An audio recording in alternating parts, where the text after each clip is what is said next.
சித்திரை திருவிழாவை முன்னிட்டு தஞ்சை மாவட்டம் சுவாமிமலையில் உள்ள சுவாமிநாத சுவாமி ஆலயில் திருத்தேரோட்டம் தொடங்கி நடைபெற்று வருகிறது. வெகு விமர்சையாக நடைபெற்ற தேரோட்டத்தில் திருத்தேரை வடம் பிடித்து இழுத்துச் சென்ற பக்தர்கள் பக்தி பரவசத்தில் மூழ்கினர். இதுபற்றி கூடுதல் தரவுகளோடு இணைகிறார் நமது செய்தியாளர் அன்சாரி. வணக்கம் அன்சாரி.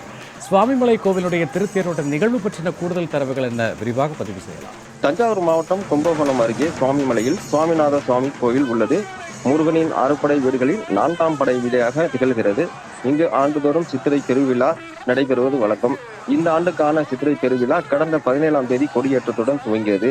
விழா நாட்களில் தினந்தோறும் இடும்பன் வாகனம், பூத வாகனம், ஆட்டுக்கடா வாகனம், தங்கமயில், வெள்ளிமயில் வாகனம் உள்ளிட்ட பல்வேறு வாகனங்களில் சாமி வீதி விழா நிகழ்வு நடைபெற்றது. விழாவின் முக்கிய நிகழ்வாக இன்று தேரோட்டமானது நடைபெற்றது. முன்னதாக வள்ளி தெய்வானை சமேத சுப்பிரமணிய சுவாமி சிறப்பு அலங்காரத்தில் திருத்தேரில் எழுந்தருள ஏராளமான பக்தர்கள் தேரினை வடம் பிடித்து இழுத்து வருகின்றனர். சுவாமிமலை சித்திரை தேரோட்ட நிகழ்வு குறித்த கூடுதல் தரவுகளுக்கு நன்றி தம்மிமுன் அன்சாரி.